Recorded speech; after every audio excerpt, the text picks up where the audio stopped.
only thing that my teammates knew was the football stuff. They knew that I was hurt, and they knew that I didn't really get along with the team. That's it. They didn't know my dad was dying. They didn't know my ex-wife and my daughters were giving me hell at home. I kept that to myself. The only people that knew everything was my wife and my immediate family, my brothers and sisters that I grew up with. So, like I said, I didn't want to bring that into the locker room because it was my business, but I think I should have reached out to one of my teammates and said, hey, man, this is what's going on with me for real. Front row seat. Hello and welcome. I'm your host, Shane Mercer, and this is Front Row Seat, part of the Millions Podcast Network. Like, subscribe, listen, download, follow us on all the socials at frontrow.pod. And our guest today, former NFL running back and a Green Bay Packers Hall of Famer, now turned esports coach, Ahman Green. Ahman, welcome. Thanks for joining us, man. Hey, thanks, Shane. Thanks for having me. I've got a lot of ground I want to cover with you because, you know, your career is just fascinating. I've got so much I want to talk to you about as far as your NFL career goes and now your post-NFL career, which is still centered around a game or many games, which is really, really cool and I think pretty awesome. So we've got a lot to get to. So why don't we just dive right into it? First, I just want to get some background on you. You're from the Omaha, Nebraska area, born and raised. You even played your college ball there. Talk to me about what it was like growing up in Nebraska. Growing in Nebraska, I was there probably until I was 3. So that age was, you know, with my mom, my 2 older brothers, and my older sister. And I say that's where the path to football and competitive sports started because I started to get beat up by my older brothers, even though they were way older. They were in high school when I was born, so they were babysitting and beat me up at the same time, which was a good thing because it taught me, you know, to be tough. It taught me that I got to earn stuff. You know, they taught me how to tie my shoes, but then also they taught me pain. I remember one of my brothers telling me when I was like, they were really in high school and babysitting one day that they were playing around in the living room, swinging me around, and I was like having fun, but this unfortunately dislocated my shoulder. And my mom came home, you know, to a crying baby boy. It was like, what's wrong with him? Oh, he dislocated his shoulder by accident. And so when my mom examined me, she accidentally popped it back in socket. Didn't know. It took me to the hospital. And the doctor said, oh, you must have popped it back in. He'll be okay. It might be really sore. He may not move a whole lot. But I guess I healed up quickly from that. And that's kind of like my path on to, you know, playing sports and being competitive. Working hard. That's where it began. Be like my, you know, 2 older brothers. They taught me how to tie my shoe. The story was I was tying my shoe and having trouble with it, and my brother showed me how to do it one time, and I still obviously had to figure it out. Then he said to me after about 5-10 minutes, he saw me struggling. He goes, "How about I give you $1? You get that shoe tied in 10 minutes." And as soon as he said that, it's like within 5 minutes I had it tied. Boom, and I was like, "All right, there we go." So after about age 3. Me and my mom moved out to California.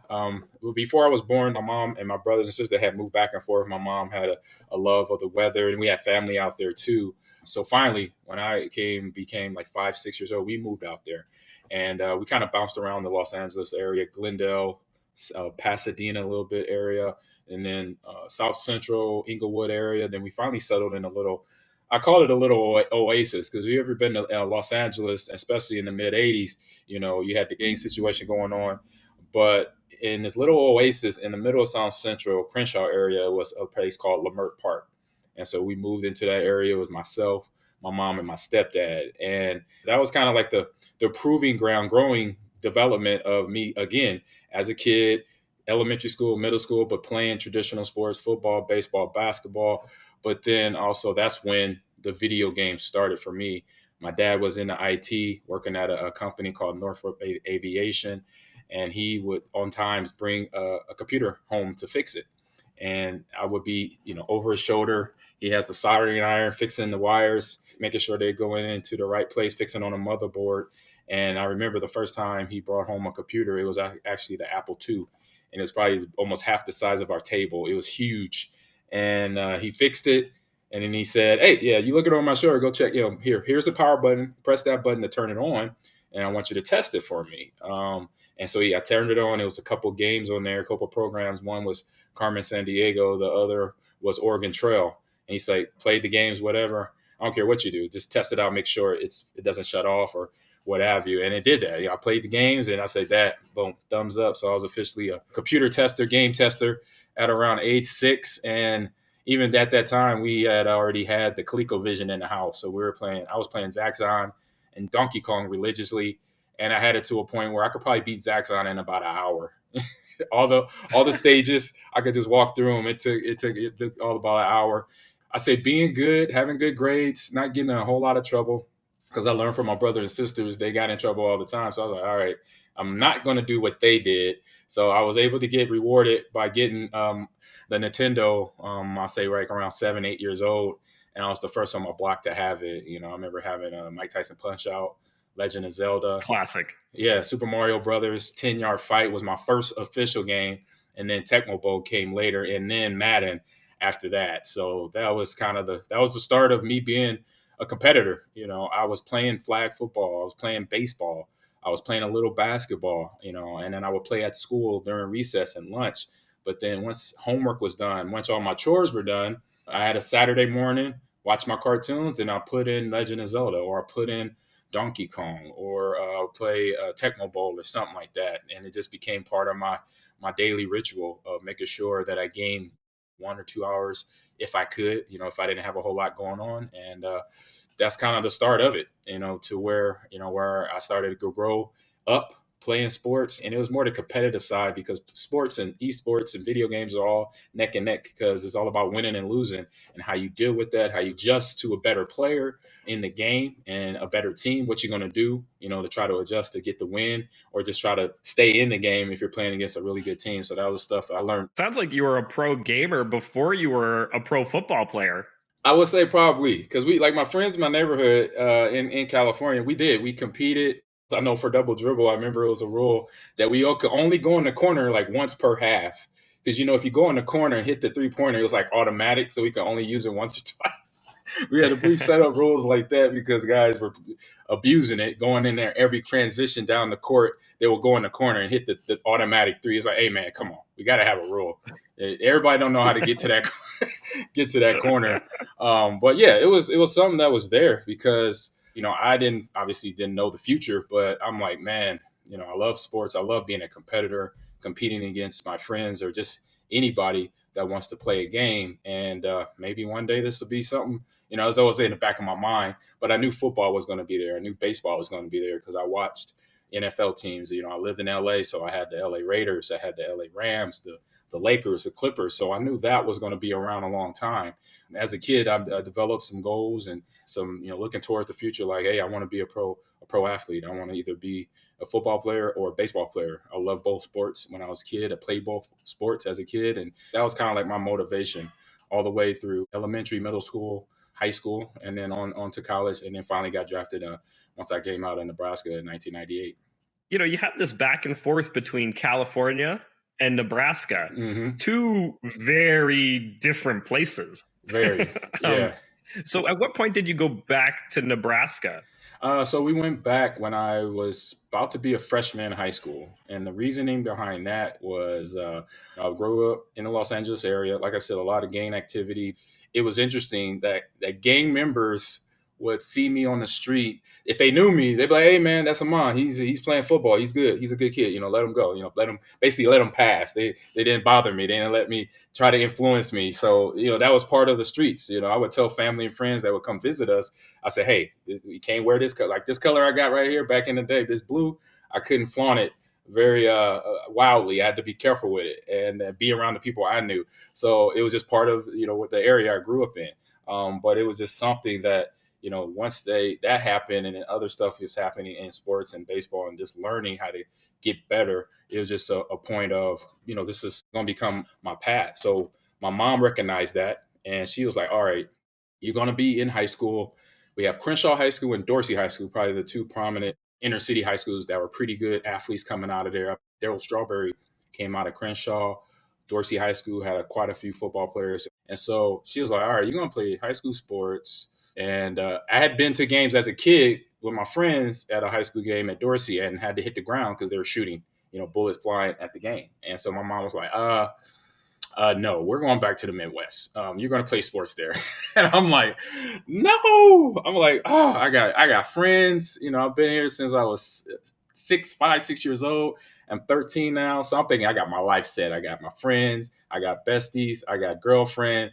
I got good weather. Here we go. I'm ready for high school. And then we're going back to the Midwest, kid. I'm like, all right. And so it took me about 2 weeks to get over it. And then I got reacclimated with my brothers and my sister and my families, my nieces and nephews, cousins. So I was like, all right, I'm back in the Midwest. Here we go. What helped me was getting back in football. It was a little league football team there called the North Omaha Boys Club Bears. And my brother, he coached me. One of my brothers, Nicky, he coached me. He was my running backs coach. And that helped the transition because, it got me back in familiar territory. It got me back, in a sport or doing something. At that time, moving back to Nebraska, I actually had my Sega Genesis there.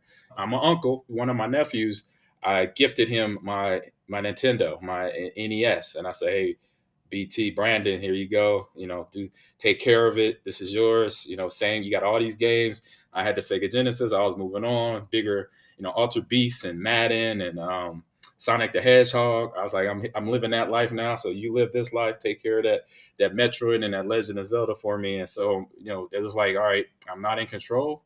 Mom and dad runs the ship, and I got to adjust to it. You said you got over it in 2 weeks. It's funny how resilient kids are at that age. But I mean, that is a tough age to make a move like that.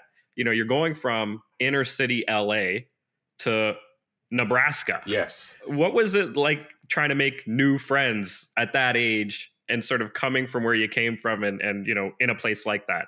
With the sport aspect of it, it was a lot easy because a lot of my friends were my teammates right away. And so these guys, some of them obviously didn't know me because I didn't grow up around them. First day of practice was basically like a tryout for the North Omaha Boys Club Bears because it was a boys club team. And in California, it was just, every park had a team. They were part of the Pop Warner Football League. And then they organized like from your weight class, from Pee Wee, Mighty Mites, all the way up to Bantam, which was like 12, 13-year-olds. And I started when I was a Pee Wee. And so by the time I get back to Nebraska, I'm a bantamweight. So I'm 12, 13. I weigh about 150. And my brother's, he's so geeked up. He's like, my little brother's here. I'm ready to coach him. And then, we had to go to the store, buy a helmet, get some shoulder pads for this tryout. And the only shoes I had were some baseball shoes. They ended up throwing away my football shoes from California. So the only thing that was left was my baseball shoes. So I get them and I'm like, all right, I guess I got to wear them. And so I remember going out there and, everything just kicked in, from my competitiveness, from what I learned being in Los Angeles. It was really competitive. Everybody was fast. Everybody was tough. Everybody hit hard.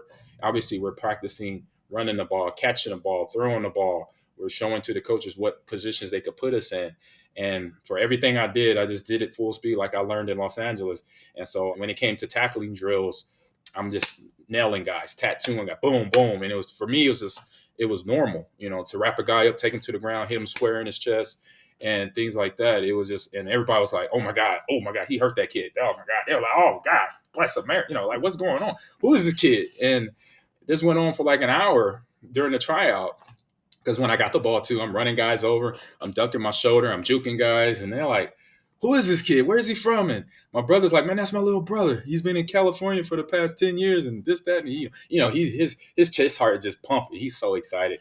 And Right. and so the people, the kids, some of the kids and some of the coaches that didn't know me before they talked to my brother, they're like, oh man, I think he's from Cali. So they were calling me the Cali kid, the California kid. That's the California kid right there. And I'm like, in my head, I'm like, I'm not from California. I'm from here. I just been gone for a little while. So it was, like I said, it was just just a time of adjustment, but then football helped me get right back into it. So clearly, as soon as you got back, that it probably became clear to the coaches, hey, this guy's going to be here. He's going to be a star at our school. Did you feel a lot of like pressure in high school to, help that school and perform on the field? In the beginning, a little bit. And so it got word out. My two older brothers who coached me and taught me how to lift weights, both of them were fantastic football players. My dad, I wasn't around my dad a whole lot, but he was a fantastic athlete and people knew his name. My dad's name, David Green, and he was a fantastic athlete. My two older brothers, Nicky and Jerry, Paul, even though we had different names, they knew the connection. They knew our mom, they knew our dads and dads, coaches and players connecting dots, teachers connecting dots. That had the head coach of the high school I went to. So I went to Omaha North my first year back, and Coach Herman Coven was the head coach. And of course, right before school started, I got the phone call. And he's like, I want you to come out and play, probably be the backup to this running back now. Because the running back at that time was actually eventually was going to be one of my college teammates, a guy by the name of Clinton Childs. And he was an all-state wrestler. He was an all-state athlete 4 years in a row. And so now he was a starter. So I was like, I don't know. It was varsity. So that's when the first pressure, like you said, pressure comes in. It's like, this is varsity high school football. I'm a freshman. I'm a freshman coming from California. All he hears is, how good he's did in his first year in Little League. So in that Little League team, that freshman year, when they found out I was there, like I said, the coaches and players started conversating. So my freshman year, they asked me to play varsity behind Clinton. And so what happened was kind of a funny story too. My older brother, Jerry, he takes me to a high school all-star game right before two-a-day started. He just took me to watch a game. He just took me to watch a football game, watch the best high school athletes compete. That was the reason, and that's how I took it. When I got there, I'm an athlete, a jock. People say we're not smart. I was a smart kid. Okay, so I'm watching future teammates. Unbeknownst to me, the quarterback Tony Veland, he played for the North squad. He went to Omaha Benson. 4 years later, he became one of my teammates. But unbeknownst to me, I'm watching him play and warm up, and I'm looking at Tony. I said, bro, that quarterback right there, how much he weigh? And he looks in the program. Oh, he's 6'2", 210. I'm like, he's a high school player. He's 6'2", 210. I'm like, oh man, that's a big kid, man. I'm like, that's a quarterback. I'm coming from Little League. I'm coming from guys that are 155 pounds, soaking wet, and I'm like, okay. I'm like, what position is he? Oh, that's an offensive tackle. And I'm like, how much he weigh? He's 255 right now. I'm like, oh, dude. So I kind of took all the information in, watched the game, and I'm driving home. I'm like, go, bro. Hey, the high school coach has been calling, talking to dad, trying to get me out for the team. I don't know if I'm gonna play. I'm gonna wait because I'm only like 155. So I'm putting these numbers together. I'm like, this is not gonna calculate. This is not gonna end well for me on the football field. He said, bro, don't worry about it. Maybe talk to dad and maybe he could, say some words to the coach. So I got home. And then I said, Dad, I don't know if I want to play high school yet. I'm little, I'm not big like these guys were that we just watched in Lincoln, Nebraska. He's like, all right, don't worry about it. I'll call him, He might be disappointed, but you got to make the decision. You made the decision and I'm going to support you. And I was like, cool. So he made that phone call and then boom, myself. My freshman year, I ended up playing for the North Omaha Bears and we ended up winning a city championship. We had a really good team. And so that's where the first type of pressure started.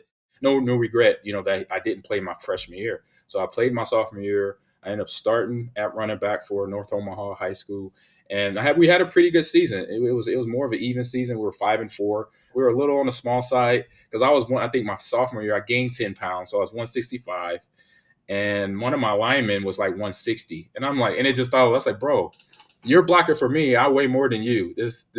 We used to joke about it in practice. I'm like, this is not supposed to how it works, but we'll make it work. We'll make it work. So just transitioning, adjusting, but then also having the self-awareness of basically saying, you know what, I'm not comfortable playing at this level yet, my freshman year, and having the support from my mom and dad, and my dad taking over the reins to have that conversation with the coach. I say that helped me. And my mom and dad was always there to support. So that made it a lot easier, to play sports, but also build confidence in me. Then, one day then I could sit down and just talk with the coach face to face and not have to ask my mom or my dad or one of my older brothers to say, hey, I need you to speak for me. Eventually that confidence would come out, well before I graduated high school. Right. And that takes a lot of maturity too to sort of recognize that, hey, you know what? I don't know if I'm ready for this, especially in somebody who's a hardcore competitive person. Right. You do go on to play at the high level in high school and, you become a big star. And then I'm guessing at some point, you start thinking about college and where you want to go, but also where are the offers coming from? Yeah. You ended up not going too far from home. How did you end up at the University of Nebraska? Was it just a matter of it being close to home and you felt comfortable there? That's what it boiled down to in the end. But in the beginning, I was wide open. Once I learned exactly what being recruited meant, my brothers, my dad set me down one day and said, okay, now colleges will start sending you letters, asking you questions, when you're at school, because they'll come to the school too. Now it's time for you to kind of find out where you want to go. You're going to go to a school, from an athlete standpoint that obviously they have a football program.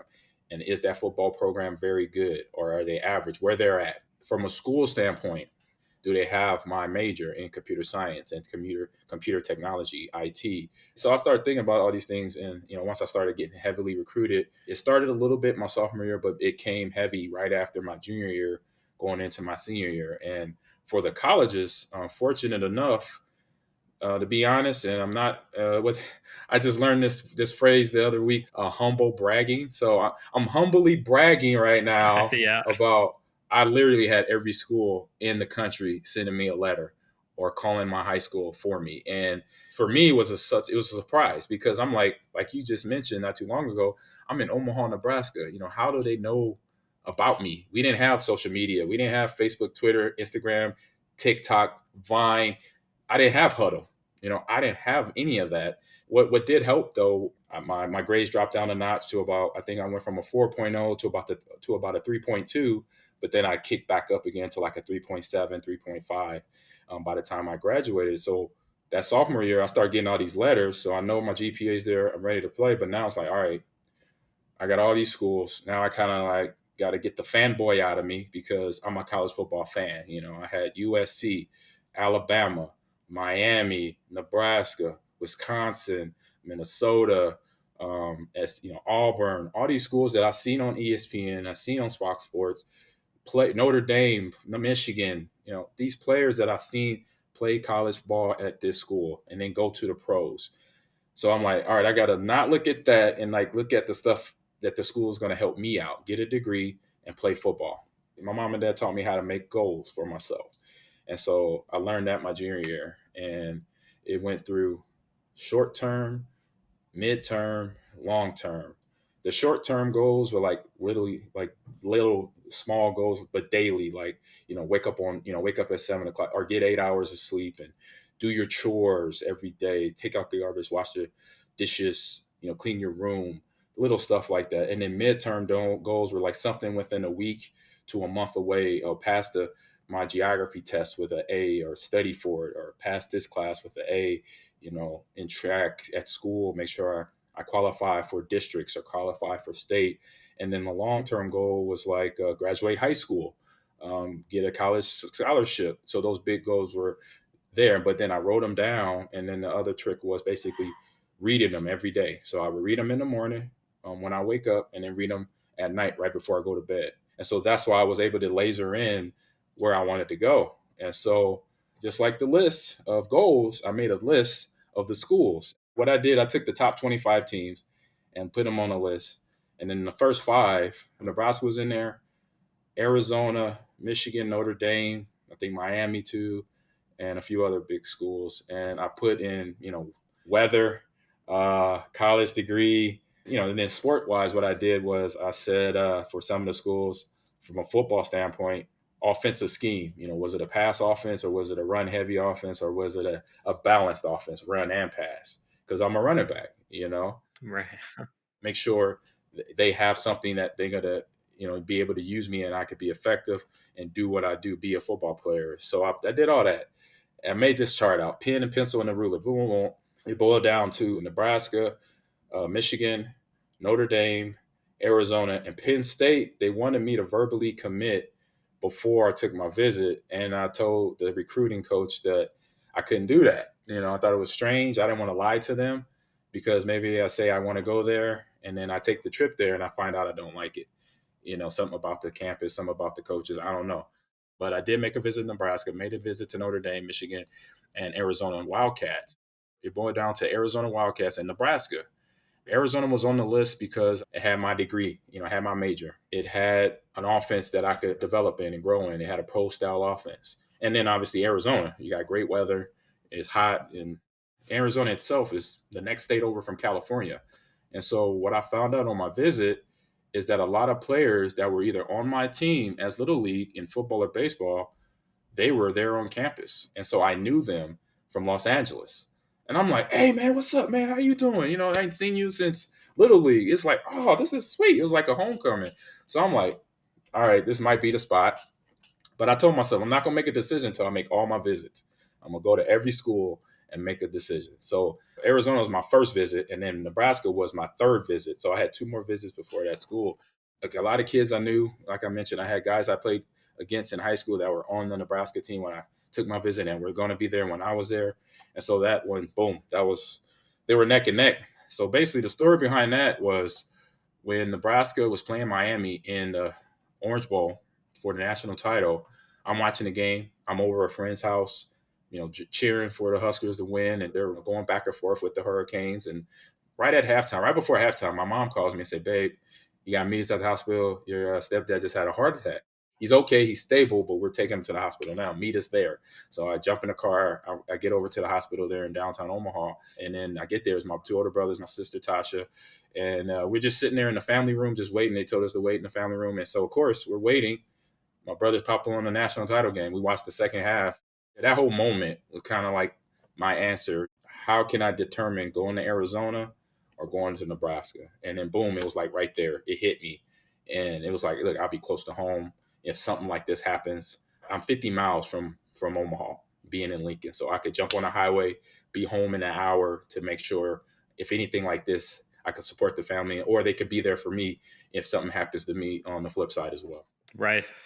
Funny how it just sort of comes to you in a moment like that, right? You have a whole system of how you're going to make this decision and, everything. And then all of a sudden it comes in that unexpected moment. And then, like you mentioned earlier, like pressure, like the pressure that was going on during that time was me in my hall, walking between classes in hallways. Hey man, you going to Lincoln? My friends, my classmates, people I didn't even talk to. Ahman, you need to go to Notre Dame. They're on TV every day. Lou Holtz is the head coach. Ahman, you need to go to Wisconsin. Ahman, you need to go to University of Miami. They put out NFL players every year. And I'm like, every day I'm sitting there walking with my backpack, not talking to anybody. Hey, come here, Ahman. Hey, teacher too. You going to Lincoln? I'm like, I don't know. Teach, I don't know. So the good thing was once I decided on Nebraska, I was like, good, it's over. I can stop getting asked all the questions about where am I going to school in the fall. So right. And then of course, you're become a real hometown hero, right? Going to the University of Nebraska, you've been there and people know you. You had a really good run in Nebraska, 2 national championships. That was on the go sheet.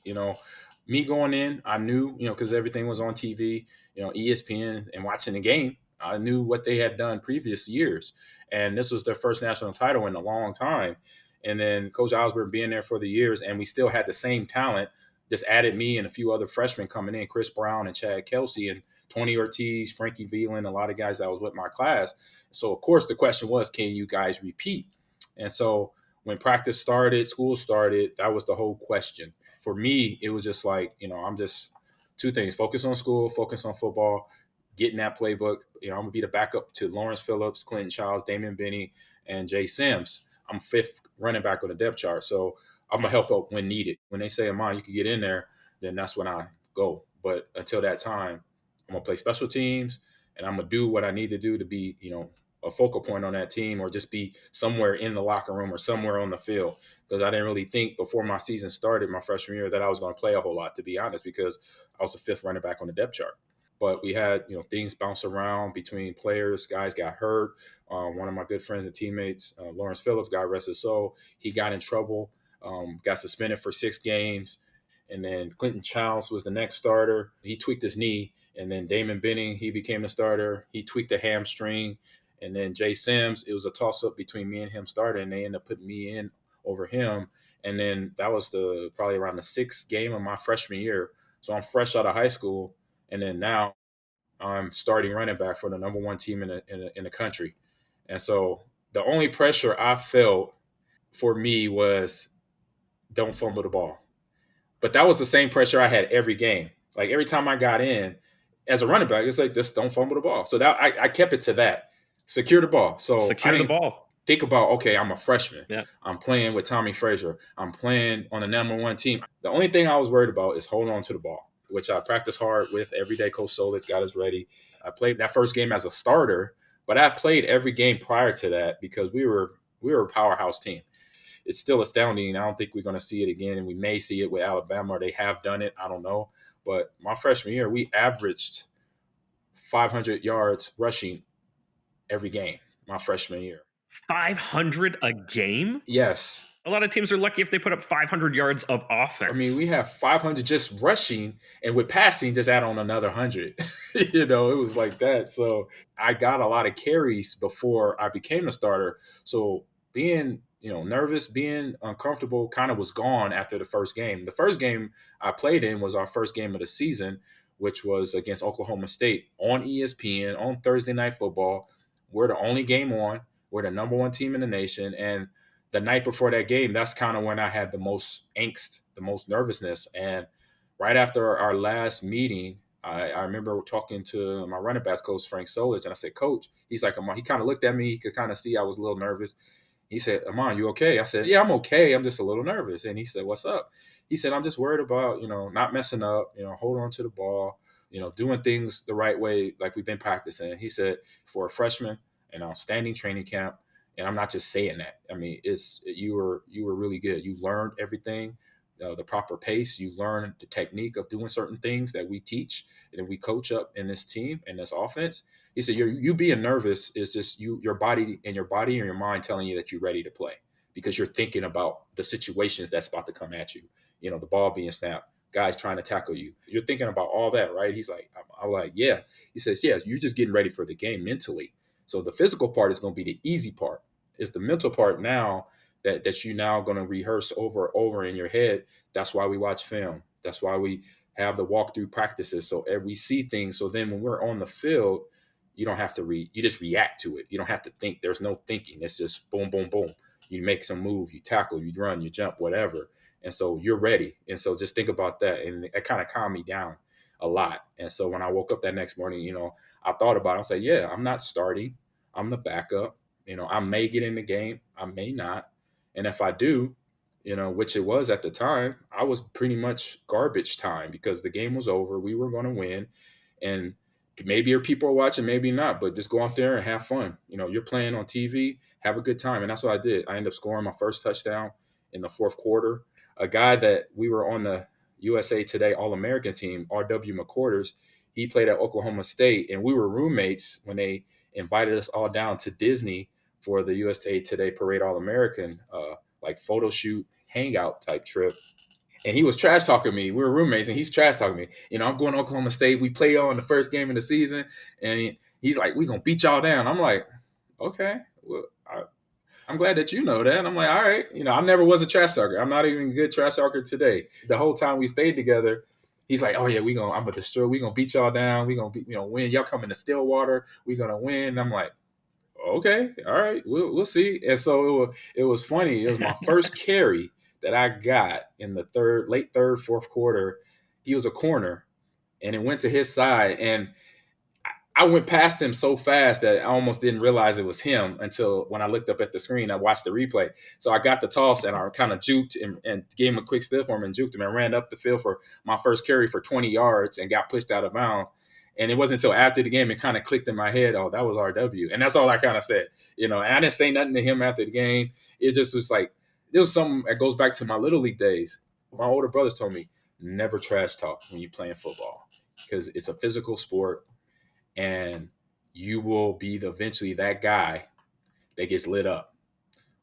And you trash talking somebody, it's going to just make it feel worse or make it feel better for them when they hit you. So don't trash talk. And so that's like, I just kind of played my game, shut my mouth.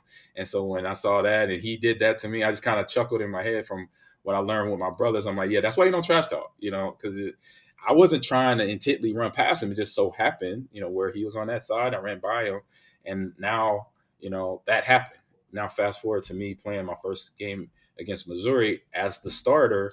It was just like, all right, all that stuff that I've been through mentally, physically, now mentally, I think I could do this. And I did. It was just a great experience. And then now, I was pretty much leading the team, as a young kid. I'm 18 years old still. I was a young freshman. I didn't turn 19 until February of 1996. So I'm still 18, going through the ranks, and I'm starting this game. And the only thing on my mind at that time with everything I just talked about was like, just hold on to the ball. I said, that's all I need to do. Hold on to the ball and run. Run from the big guys that's trying to tackle me. That's about it. And did you? Were you able to hold on to it, or no fumbles? Yeah, I was like, no fumbles, one touchdown. Up until that game, I had 100 yards rushing in all the games that I did not start in. I was a backup, still rushing for 100 yards. My first game as a starter, I had 96 yards and like 15 carries, 96 yards, and a touchdown. So I just kind of, I'm like, I did all that and I still didn't get 100 yards as a starter. Like, just messing with myself, teasing myself. Hey, that's a pretty efficient game. No, it is. We had, like I said, the big guys up front. They were mean. And I remember my first time in the huddle, I got Aaron Graham, Aaron Taylor, Eric Anderson. I come in and they say, "Hey, freshman, we're about to get the ball and put it in the end zone right now." And I say, "Okay, that's what we're going to do." I was like scared to death. They're yelling at me, telling me they're going to score the touchdown. I'm like, are they going to run the ball? And then Tommy's like, "Boy, calm down. I'm going to give you the ball. You getting the ball. You score it. Don't drop it." I was like, "Okay, Mr. Frazier, you got it." It was just like, okay, I'm at big time football now. Let's go. So take me back to the draft, the 1998 NFL draft. I say everything that I've explained about my childhood, it helped me get through that. It still was tough because before the draft, a month before the draft, I had people in the NFL world, and at the time I didn't know like who it was. Just talking to my agent, I'm just getting messages relayed through my agent that I was going to go potentially in the first round. I was going to go to either not a team, but I was going to either go as between the 25th pick or the 31st pick, somewhere in the late first round. So I was like, you know what? That's a pretty good spot to come out as a junior running back and get drafted and then start a career. That's a pretty good spot to get drafted. Since then, I think that part is way better because I got drafted in the third round. And this is when the draft was all in one day. From the time it started, I see Randy Moss, Ryan Leaf, Peyton Manning, Curtis Enos, all these guys that I knew of. It's just like, wait a minute, I was told first round. Why am I going third round? What happened? So in the back of my head, I'm like, what's going on? That wasn't valid information. If I had the right information, I probably would have stayed in college one more year to develop more, to play my senior year. Real pressure kind of hit me because this was the real world. I left my college life. I'm left in my pursuit to get my college degree to then start this career. And now, first off the jump, I'm told something that wasn't true. And so it hurt me. It frustrated me, and eventually got me to a point. I was crying. I was upset. I didn't talk to nobody. I didn't tell nobody. So I was happy I got drafted at the end of the day. My older brother Jerry was with me. The agents that represented me, they were there.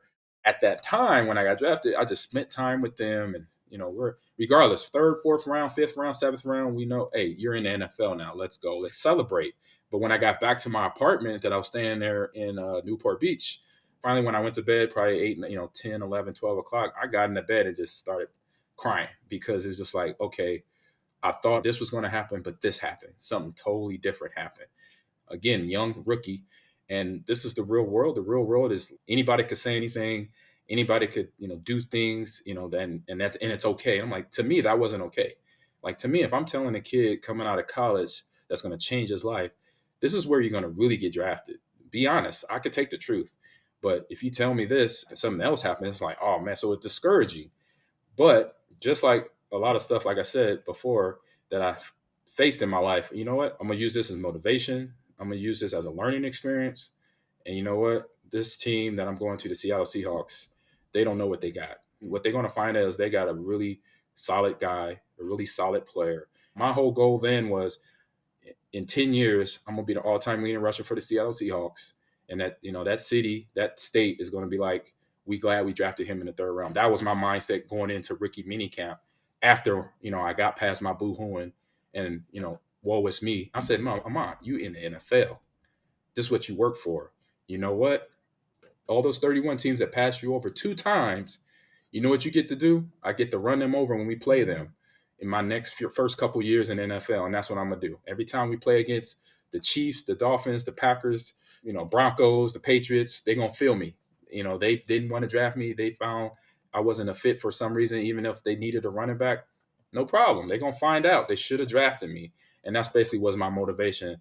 I came in to training camp that whole year, 1998, with a chip on my shoulder. Like, I'm going to show everybody that I'm an NFL caliber running back and prove everybody wrong because, now I'm getting Mel Kiper, NFL Network, NFL Live. I got all these commentators, these former players judging me, saying, what type of player I'm going to be when they don't even know.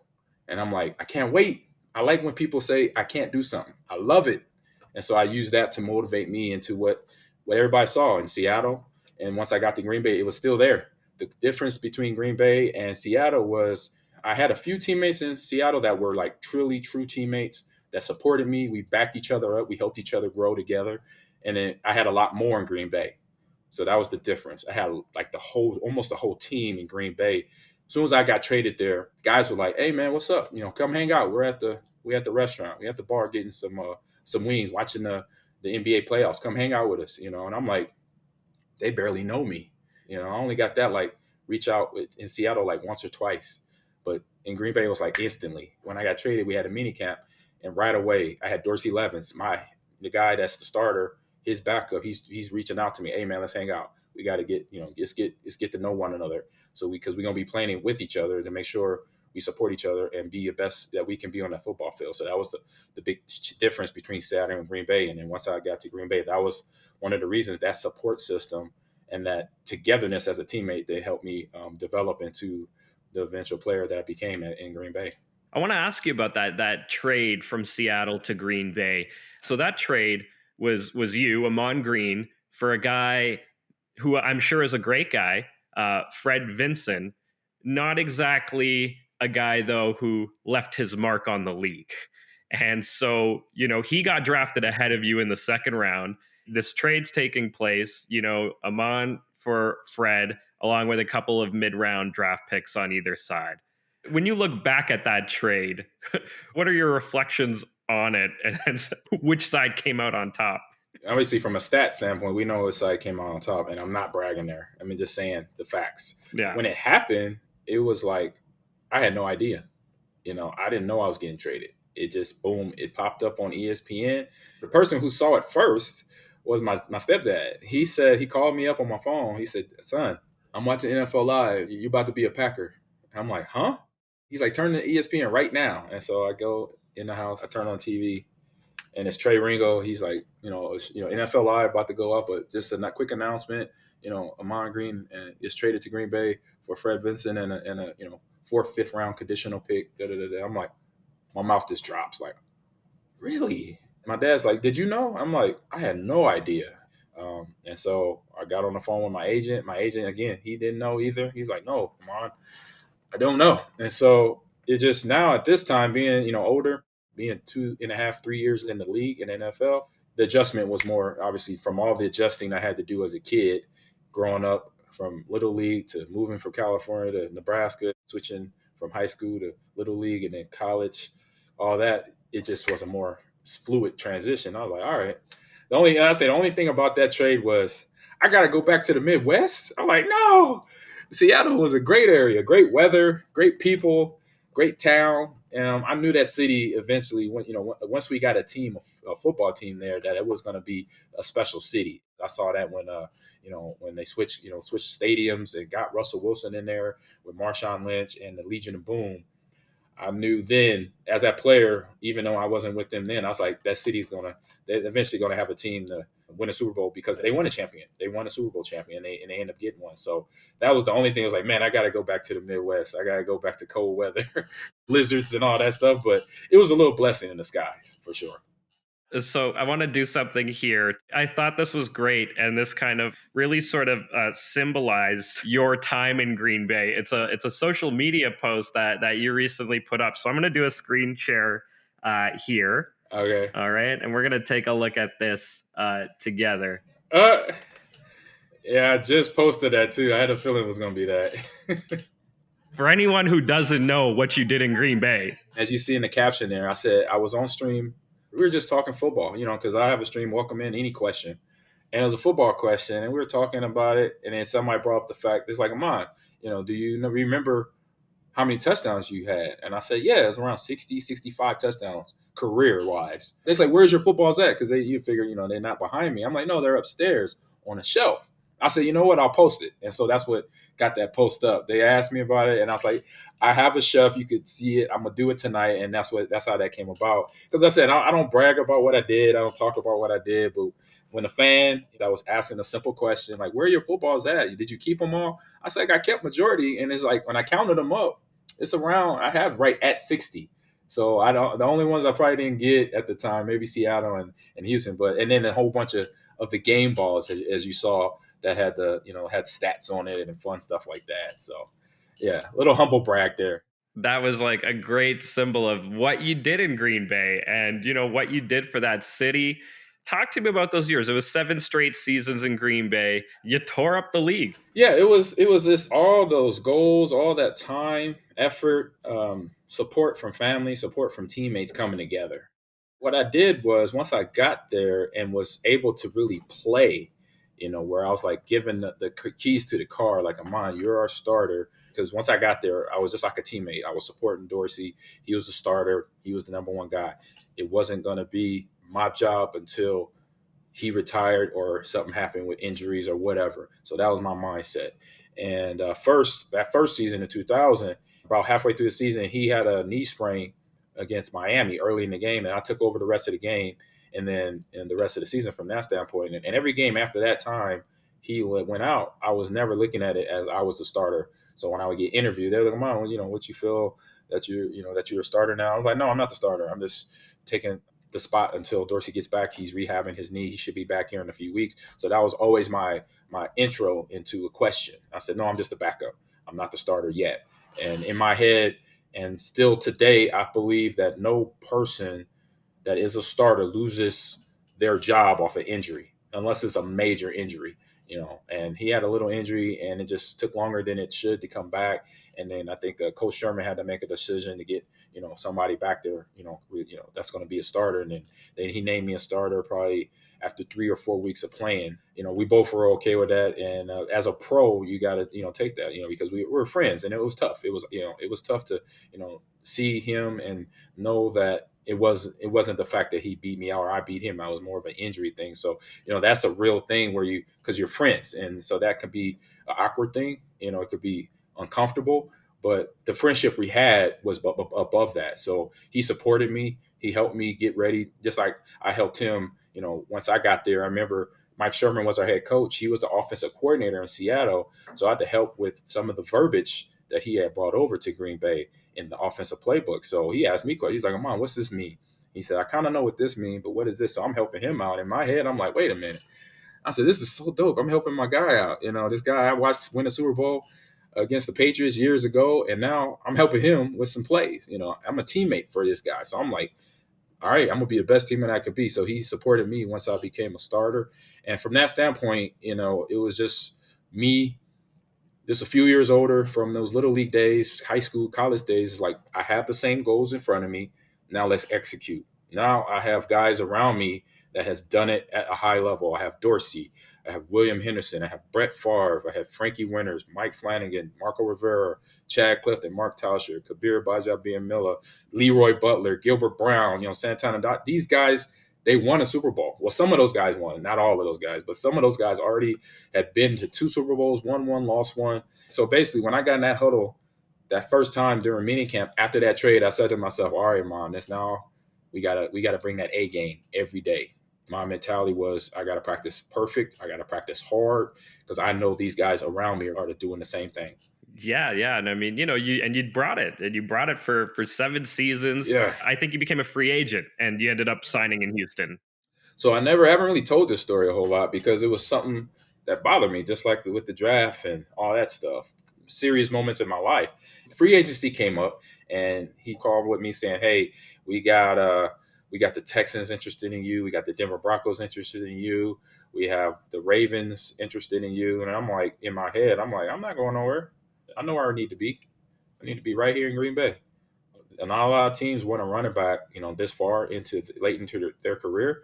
I'm comfortable here. I know the town. I know the city. The people know me. My teammates, even more important, my teammates know me. They love me. I love them. I know I got support here, with my family and friends, my teammates and all that. So I'm like, why should I even go on a trip to visit another team?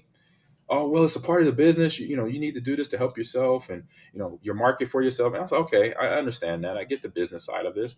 I'm like, but from what I know, this is not really a hard decision to stay right here because this offense, this team is part of it's built around me and Brett, and the run game and the pass game. I knew all that. So somehow he convinced me to get on a plane to Denver, had steak and some wine with the GM there. And then while I'm on my visit in Denver, Houston Texans sends a private jet up to Denver to pick me up, picks me up down to Houston. And I'm like, I'm just doing the trips because my agent asked me to. And in my head, I'm like, I'm gonna be a gentleman. I'm gonna be a professional. Shake hands, listen. But I know where my heart is set. It's on Green Bay. And so when I get to Houston, it's we're talking with Rick Smith at that time, the GM, and I'm getting dinner, steak, and having a good time, talking business, talking how I want to fit in the team. I think I might have met Kubiak, who was going to be the head coach then. We got to the point of talking about a contract, and I'm like, whoa, in my head, I'm like, wait a minute, I want to go home and think about it. I don't want to just make a quick decision here on the spot. But that's what ended up happening, and I was just kind of like thrown off. My agent was telling me that Green Bay had not offered me anything or there was nothing on the table yet, and that really didn't matter because I knew I wanted to be here in the first place. But I found out years later that that wasn't the case, that they actually did offer him, but he didn't say nothing to me.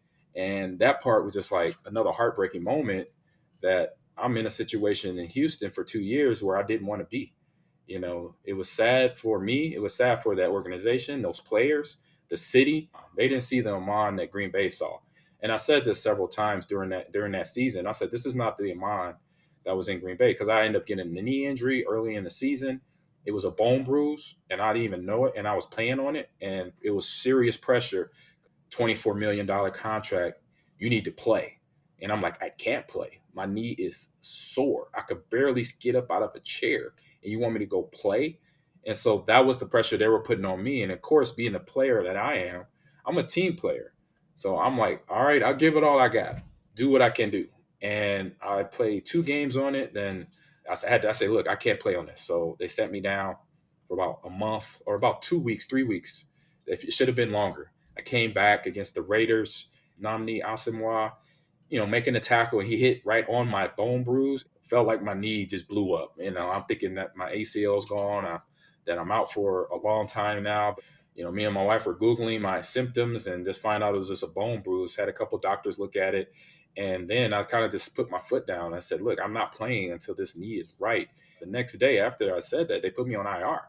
And I'm just like, this is the first time in my career that I've been on IR for any reason. I played through so many injuries. I've had ankle injuries that the doctor said, how are you playing on this? And that was when I was in college at Nebraska. I had hip pointers. I had shoulder ACL separation, grade 1, that I shouldn't have been playing with, and I played with it. And now I'm on IR when I know if you just give me time to heal, I'm gonna be good. But that, along with my body and mind, I had all the mental stuff of the team trying to get me on the field. My new teammates, thinking I'm this guy, this money guy, that I'm just a big time guy. I think I'm ignoring them, because I remember after that season, or after I was a Texan, I ran into some guys and they were looking at me. They was like, Ahman, remember one day I walked past you in the hallway, man, you didn't even say nothing to me, bro. Like, what's up with that? I'm like, man, I made sure I said hi to everybody, especially my teammates. I said, if I walked past you, if I didn't say nothing, that means I was somewhere else here, because I had the stuff with the team going on. I say, but a lot of y'all didn't know, because I didn't say this to my teammates. My dad, we found out right before I got free agent down to Houston, we found out he had stage 4 terminal cancer, liver cancer. So I'm dealing with that. I'm dealing with the fact that my first wife, putting all these nasty thoughts into my young kids' mind at that time. They were 10 and 5 years old. And so when I'm picking them up for the airport, they were just giving me hell, along with being in a new city, being with a team that barely knows me. And then now I'm getting the pressure of, I got to play hard and play for this team where I could barely move my knee. And so I had all that going on. And the only thing that my teammates knew was the football stuff.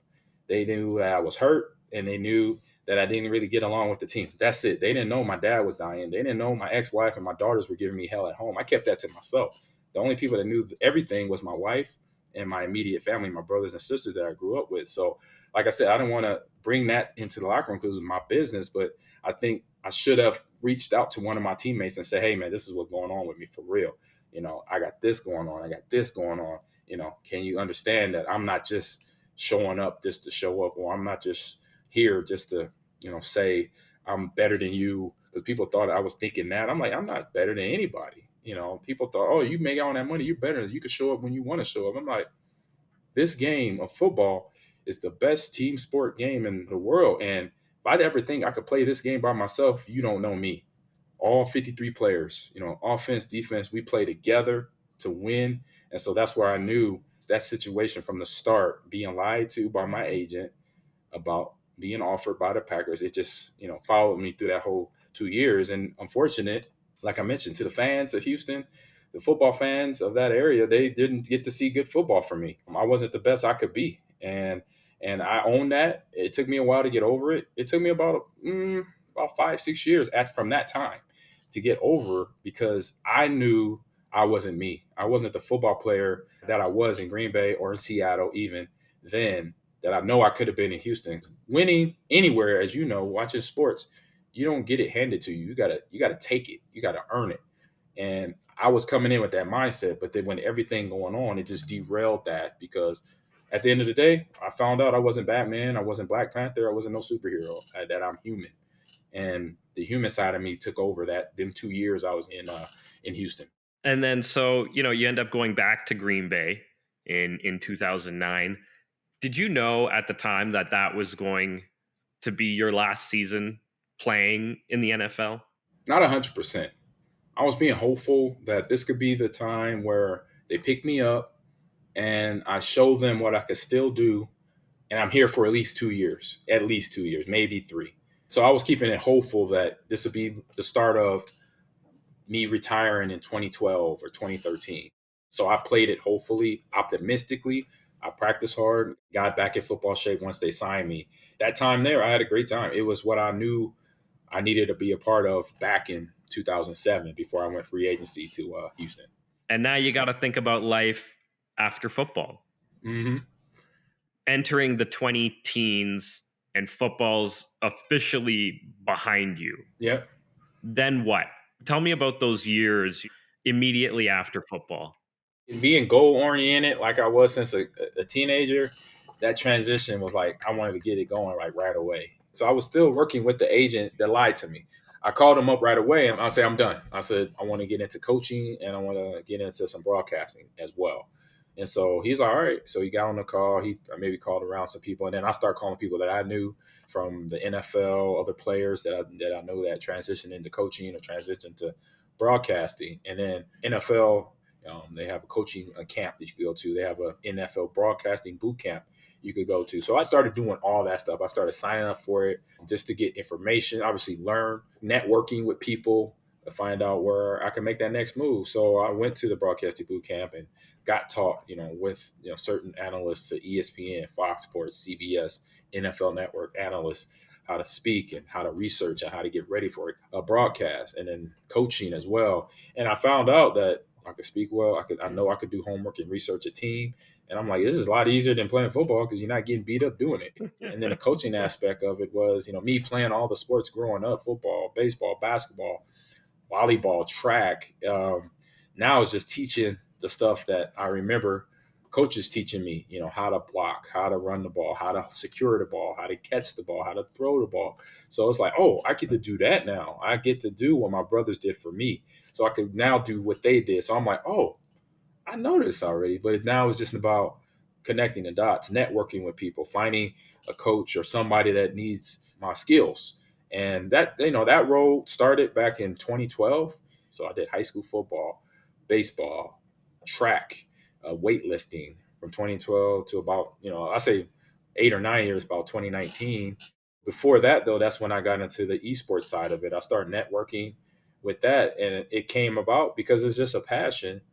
Sometimes the former athlete, not just football, they don't know where they want to go. And so I knew I could go coach. I knew I could broadcast. I knew I could maybe be an actor, have some fun there.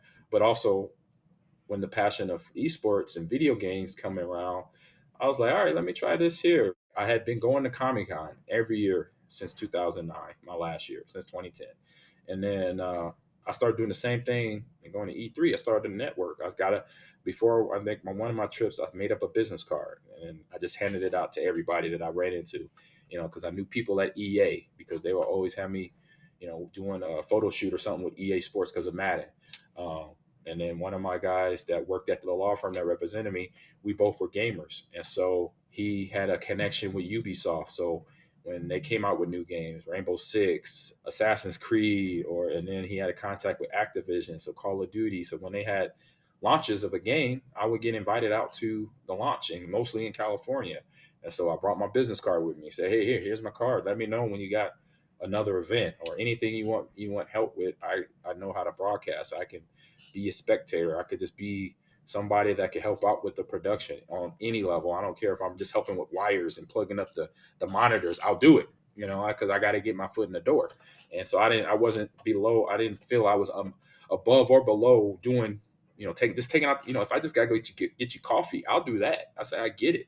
And so going through that process, I was able to make connections, and then that's where in 2015, 2016, I meet a guy by the name of Larry Ridley, who was a caster, and then one of the voices of Madden. Then I met another guy by the name of Greg Zion from the nonprofit side of it, but he's doing fundraising events, but he's doing esports tournaments with former military troops, along with athletes, football, baseball, basketball, hockey players, playing games for fun with troops that are coming out of the military. They're coming with their families. They're dealing with PTSD, which I've always supported because one brother was a cop, another brother was an army, my dad was in the army, so I supported that. So I was like, that's a no-brainer. Let me go help out with that. So traveling all around the country, helping out his program, his foundation, but then able to get connected with EA, with Microsoft to do these events. That's where my work ethic start adjusting. And it's like, all right, now this is a different world. Now this is not the weight room. This is not running sprints. This is not catching the ball. This is commentating. This is being prepared with the words that's going to come out my mouth. Studying the game, studying the team that this team represents, and what game, if they're playing Gears of War or Halo, these players play Smash or Tekken. Is now understanding that aspect of it, and make sure when I'm on screen that I give the production team good quality content so they know they can post it and stream it and have me on air with them. So all that was started coming together in my head. And again, all them goals that I can continue to write down, that I want to coach esports one day, or shoutcast this event, or be a part of this initiative. And I'm the head coach of esports at Lakeland University. I stream myself. It's summertime. My season's over with esports, so I could get back to something I'm starting to love now, is streaming. So I've been streaming since the start of May. Halo, a lot of Halo, heavy Halo. I wanted to ask you about that. Didn't you host like a Halo party or something recently? Yeah, I didn't host it. A friend of mine hosted it. I just went to it in Orlando, and it was one of my friends networking, and Okay. he was an associate, but now he's a friend now, and he has his own company. I'll give him a little shout out. It's glitchgear.com, and he makes fun stuff. So kind of like this shirt here, you see this 8-bit must go. This is from another company that supports my esports, my college team, but he does gaming t-shirts. I mean, he just started a line of Pokemon, and I said, dude, you're going to kill the game. I said, all these millennials are going to love the Pokemon shirt. So what he's doing with the Pokemons, he's doing Pokemons, well, like with the McDonald's logo or the Coca-Cola logo or Taco Bell logo. It's just so creative what he did. But meeting him was because I went to E3 and I gave him my card, or a friend of a friend introduced me to him, and he introduced me to the people at Ubisoft and some more people at Microsoft. So it's just those connections. And then those connections become business contacts. And then those business contacts become friendships. He's like, Ahman, when we first met, he said, hey, yeah, I do this whole Halo party with just my friends. We just hang out at the house and we play Halo all night. I try to tie it in with a movie. So Doctor Strange and the Multiverse of Madness is coming out that weekend. We're doing it. And so I told him, next time you do it, you better invite me. And he did. He called me up like back in February. He said, Ahman, I'm doing it this May. Can you make it? And I looked at my calendar real quick. And then at first glance, I didn't know. I was like, yes, I could do it. Then when 2 weeks before, I'm like, dude, this is Mother's Day weekend. He's like, man, I didn't know. He said, no, I didn't know. And no, so I was able to take care of my wife. I'm married and took her out. We had our Mother's Day prior to me leaving because she knew I was about to go down to Florida and be a big kid for the weekend, which we did. So we played Halo 1 and then Halo 2, Halo 3. I mean, we started at like 4 o'clock on Saturday to about 1:30. And I made new friends. So I got new friends I could jump in Halo matches with, and some really good players, really good guys too. It was fun. It was so much fun. Oh, it sounds like a lot of fun. But I got to ask you, because you brought it up at Lakeland University and you're an esports coach, just very quickly, what does a day in the life of an esports coach look like? Alrighty. Well, I'll say probably the busiest time is between training camp and the regular season. So I wake up probably around 7, 8 o'clock here. I'll try to get a workout in. And I got to get to campus by 9 o'clock for our start of practice.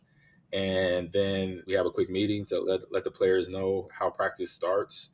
You start with your warm up, whatever game you're playing. If you're playing Overwatch, you're playing Rocket League. So whatever that warm up is, let's go get into it for 30, to 45 minutes. And then after the first 30, 45 minutes, then we go into, if you want to talk about, team strategy on certain maps, gameplay against other teams, or, watch VODs, watch videos that we just recorded of a previous game, break that down with your whole teammates. With some games like the shooters, like Overwatch, like Valorant, like Call of Duty, like Halo, you got to do map call outs. So you got to go over that area going to be called. And sometimes call outs can be misunderstood. So let's have a session where we make sure we understand about call out. And then after about an hour and a half, then we get into actual scrim. So we play with and against each other. We might scrimmage another school, then we break for lunch, and then we come back around 3 and do the same thing all over again. We warm up into our games, like I said, Rocket League, Overwatch, Call of Duty, Valorant, League, Smash Bros, Ultimate, any of those games, do the warm up again, just rinse and repeat. And because it's getting them on that structured schedule, just like sport, just like traditional sports that I grew up in, football, baseball, basketball, hockey, you did a structured, and it was a rhyme and reason behind it. A lot of the kids that are new to esports kind of, why are we doing this like this? Why we have to be here at this time? Why are we, well, in a shooter, the one thing you don't want to be at is shooting and being accurate. So you better practice your aim. So you got to go into an aim lab, or an app called Kovacs, or go into the weapons drill in Halo Infinite to work on knowing how the gun feels and how it kicks back, where you have to keep the reticle down. You got to learn all these little details, because this is what the pros do.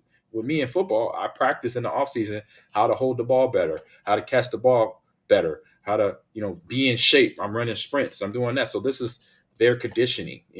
We practice 3 hours a day for a reason, because a match in certain games, some are longer, some are shorter. But if you can't last an hour playing a game, then you don't have the endurance, the visual and the mental endurance to get through that.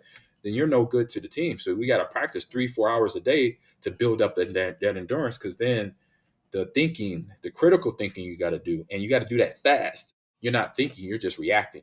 We think about it in meetings. Right. You practice it, you talk about it, but in a game, you got to do it now, and we'll deal with it later. So it's a lot like sports then, in that sense, and repeating and running the drills, and really knowing what the game plan is and the strategy. 100%. I got to ask you this, because you're a professional in this area, and I know this comes up a lot, just even in common conversation. PlayStation or Xbox? Well, I would say, full disclosure, now I'm an Xbox guy, and now I was a PlayStation, and that was before obviously Xbox came out. I was playing PlayStation 2 and 1 forever, and one of my college buddies, Tony, said, Ahman, have you seen the new Xbox? Have you played on it? I'm like, I have a box right here. I haven't even opened it. I went to some Super Bowl party, and I got given this Xbox, the big one, the first one. And he said, man, you got to open it. You got to play this game called Halo. I'm like, all right, man, sis, I trust you. You're a fellow gamer. You know what I like. So let me try it. And ever since I opened that box, The system never went back in the box. I really play on both. If you look at my setup, if you can see everything, to my left, immediate left is the new Xbox Series X, but then I have a PlayStation 5 right next to that, and then a Switch next to that. So I'm ambidextrous, but I would say overall I'm straight. I'm Xbox. I'm really an Xbox guy. You're an Xbox guy. All right. So there we go. And you're hosting the podcast, Ahman Green's Gamer Lounge. Yes, yeah, I've been doing that for a year and a half now. Actually, almost 2 years, and yeah, just started because of a passion for the game and watching other streamers, watching podcasters, watching people on YouTube break down things about gaming, and then having fun with it. And I've seen enough TV. I grew up around watching, talk shows to game shows to any type of entertainment about a subject, if it's serious, if it's informational, or if it's just fun gaming, having a conversation. And that's what I kind of developed the show behind. We have fun. We have a section called This or That. I do it live on Twitch and then live on YouTube as well. Might be transitioning more to YouTube. And then the other podcast is a football podcast. I do that with one of my teammates, Mike Wall. He was a guard for us with the Packers for all those years. And it's mainly a Packer podcast. So we talk about our former team and what they're doing good and bad. And we give our, our unbiased opinion of our team and some stuff that happens around the NFL. I just want to do one more screen share here because this I thought was kind of cool too, and sort of, kind of into your wheelhouse as well here. This is pretty cool stuff here, man. The NFT environment and the metaverse. Hello, everyone. How you doing? This is Ahman Green, the Green Bay Packers all-time leading rusher, and I just entered into the metaverse. I got my penthouse. I'm gonna lay it out nice.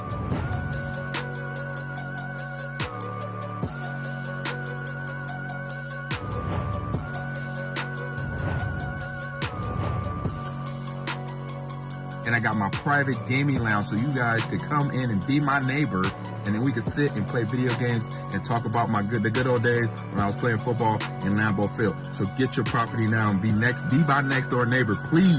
I think that would be so dope. So we could play play a lot of video games together, watch some old Lambeau football games and things of that nature. Looks dope. This is reality. We're dealing in a futuristic world. A lot of cool stuff is going on around us in the video game space, which is part of the NFT to the metaverses. We see companies like Facebook building out their meta right now. And so this company I'm a part of is building out our own metaverses. You could go to Instagram or Twitter, blockchain.boys. It's NFT fans agency on Instagram too. Check us out. It sounds like a lot of fun, man. It sounds pretty cool. Hey, listen, man, I just wanted to say thank you for joining us on the show here. This was a lot of fun. I really enjoyed the conversation. I hope you did too. Ahman Green, former Green Bay Packer, Yep. Legendary Green Bay Packer, and esports coach, host of Ahman Green's Gamer Lounge. Thanks, bro. Hey, you're welcome. I appreciate it. Thanks for having me. Thank you so much for joining me in the front row seat with Ahman Green this week. Once again, I'm your host, Shane Mercer, and this podcast is presented by Millions.co. If you want to support and interact with Ahman, visit Millions.co to shop his merch, get personal videos, and join him for exclusive live events. You can also find Front Row Seat on Millions to shop our merchandise. Don't forget to subscribe to this podcast on YouTube and follow us on all socials at frontrow.pod. We'll see you next week with our next special guest as we dive deep and give you the front row seat. Front row seat.